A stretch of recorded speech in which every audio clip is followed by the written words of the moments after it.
પ્રણામ. 100મા એપિસોડ પછી 101મો એપિસોડ સુવાક્યોનો સાગર શ્રી નવીનભાઈ દ્વારા સંકલિત સુવાક્યોમાંથી આજે વિષયવાર આપણે બહુ જ સરસ વિષયની વાત કરવાના છીએ. કરુણા. વીરોના દેશમાં મહાવીરનો સંદેશ. કરુણા એ દયા અને સ્નેહનો વાસ છે.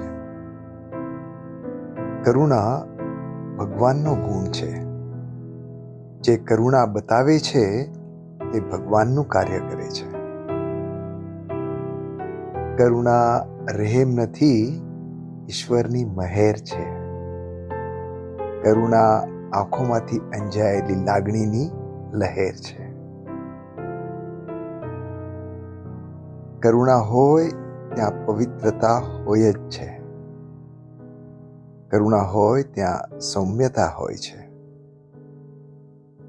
માણસને ઈશ્વરની નજીક પહોંચવું હોય તો કરુણા જ ટૂંકામાં ટૂંકો અને સુંદર માર્ગ છે. કેટલું સરસ કહ્યું છે.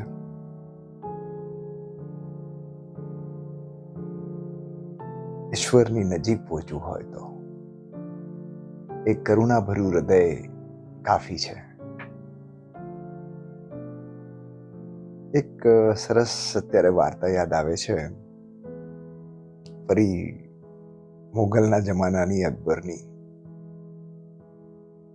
આ વાર્તાના બેકગ્રાઉન્ડમાં એક વાત ક્લિયર થઈ જવું કે કદાચ આ વાર્તા એ વખતની હશે કે જ્યારે અકબરે જે એક જમાનામાં લગભગ સવારના નાસ્તામાં 100 ચકલીઓના જીભનું બ્રેકફાસ્ટ કરતો હતો, એ જૈન આચાર્ય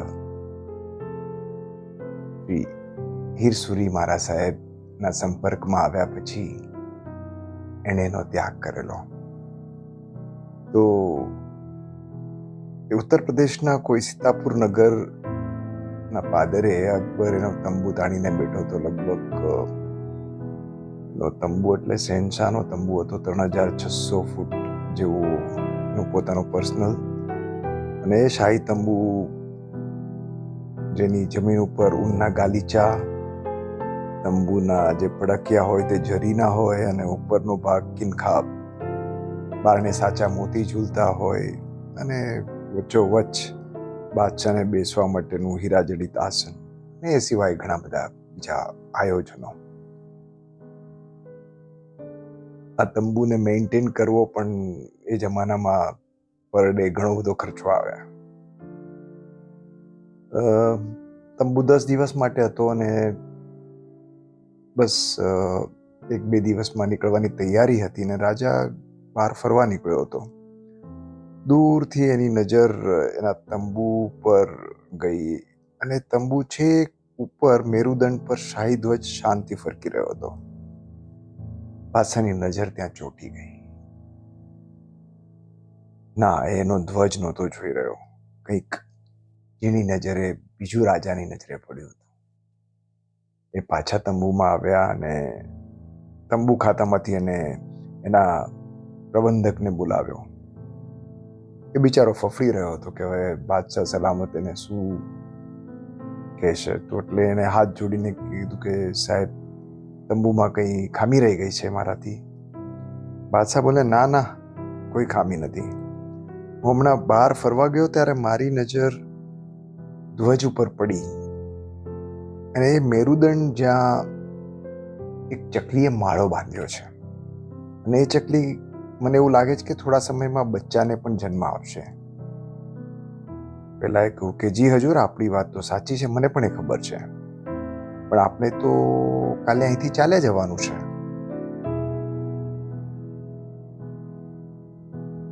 તો આ તંબુ આપ કાલે ઉખાડી લેશો? હા જહાંપના, એ વાત કરી છે. તો સાંભળો, મારો હુકમ છે, આ તંબુ તમે ના ઉખાડતા. જેટલા દિવસ ચકલી રહે એટલા દિવસ રાખો. એ બચ્ચાને જન્મ આપે અને બચ્ચા ઉડતા શીખી જાય ત્યાં સુધી આ તંબુ અહીંથી હટાવતા નહીં.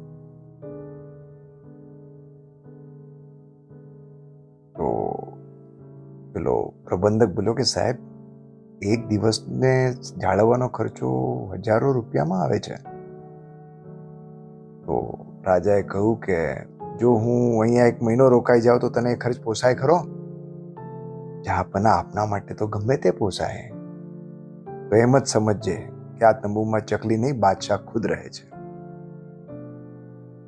અને બેશક બાદશાહે ચકલીને બચ્ચાને જન્મ આપ્યો, ઉડતા શીખ્યું ત્યાં સુધી રાખ્યું, એમનું એમ.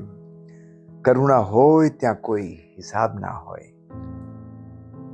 કરુણા એ વિશિષ્ટ વર્ગની મિલકત છે. દિલમાં માનવતા જાગે એનું કારણ કરુણા જ હોય છે. કરુણાની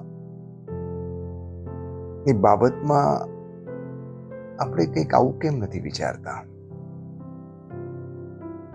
કે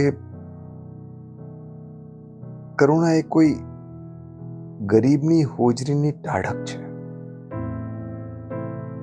જીવ માત્ર પ્રત્યે કરુણા હોવી જોઈએ. ખરેખર કરુણા ના હોય એ માનવી ક્રૂર હોય છે, અને ક્રૂરતા એ માનવીના જીવનનો સૌથી ખરાબ દાગ છે. કરુણાના કેસર તિલકથી આત્માનો એ ડાઘ દૂર કરો. કરુણા એ દરેક મનુષ્યએ અચૂક પાળવા જેવું વ્રત છે. જે માનવી જ્ઞાનની મોટી મોટી વાતો કરે છે પણ હૃદયમાં કરુણા રાખતો નથી, એ નરકગામી થાય છે, એવું કબીર કહે છે. કરુણા એટલે દુઃખને વાળીને દૂર ફેંકી દેનારું ઝાડુ, એવું જ્યોર્જ બર્નાર્ડ શો કહે છે. આ નશ્વર સંસારમાં કરુણા સિવાયની બધી જ વસ્તુઓ નાશ પામી છે. તો ચાલો આજથી હૃદયમાં કરુણાના દીપક પ્રગટાવીએ, અને જો પ્રગટેલો હોય તો એને જ્વલંત કરીએ. પ્રિય શ્રોતાજનો, તમારો ખૂબ ખૂબ આભાર. 100મા એપિસોડને તમે ખૂબ જ માણ્યો અને સરસ મજાના રિસ્પોન્સ આપ્યા.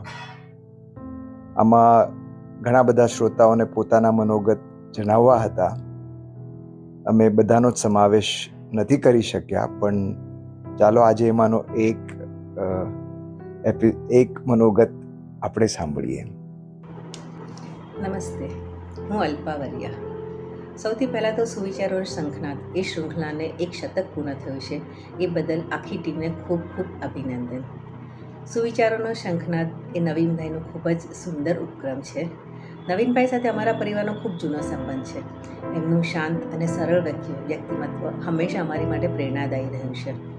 સુવિચારોનો શંખનાદના અમુક સુવાક્યો છે એ તો જાણે મનમાં જ જડાઈ ગયા છે. જેમ કે, આજનો ઉપયોગ કરી લો, કેમ કે આવતીકાલ ક્યારેય આવતી જ નથી. સુખ એટલે તમારી પાસે જે નથી એ વસ્તુઓને ભૂલવાની કળા. સુખની ઈચ્છા જ દુઃખના પહાડોનું સર્જન કરે છે. આવા સુવિચારો જ્યારે મન વ્યગ્ર હોય છે ત્યારે સાંભળીએ તો મનને ખૂબ શાંતિ આપે છે, અને હંમેશા એક નવું દિશાસૂચન એમાંથી આપણને મળે છે. નવીનભાઈનું સંકલન, અમિતભાઈનો અવાજ અને ખુશીનું વિડીયો ચિત્રીકરણ જાણે 3 કલાઓનો ત્રિવેણી સંગમ છે. સુવિચારોનો શંખનાદનું જે ધ્વનિ છે તે ચારો દિશામાં ફેલાય, હર ઘરમાં ગુંજે અને દરેક વ્યક્તિના મનમાં એની સુવાસ પ્રસરે, એવી જ શુભેચ્છા સાથે સુવિચારોનો શંખનાદ 1 નહીં પણ અનેક શતક પૂર્ણ કરે, એવી જ શુભેચ્છા સાથે હું વિરમું છું. જય શ્રી કૃષ્ણ.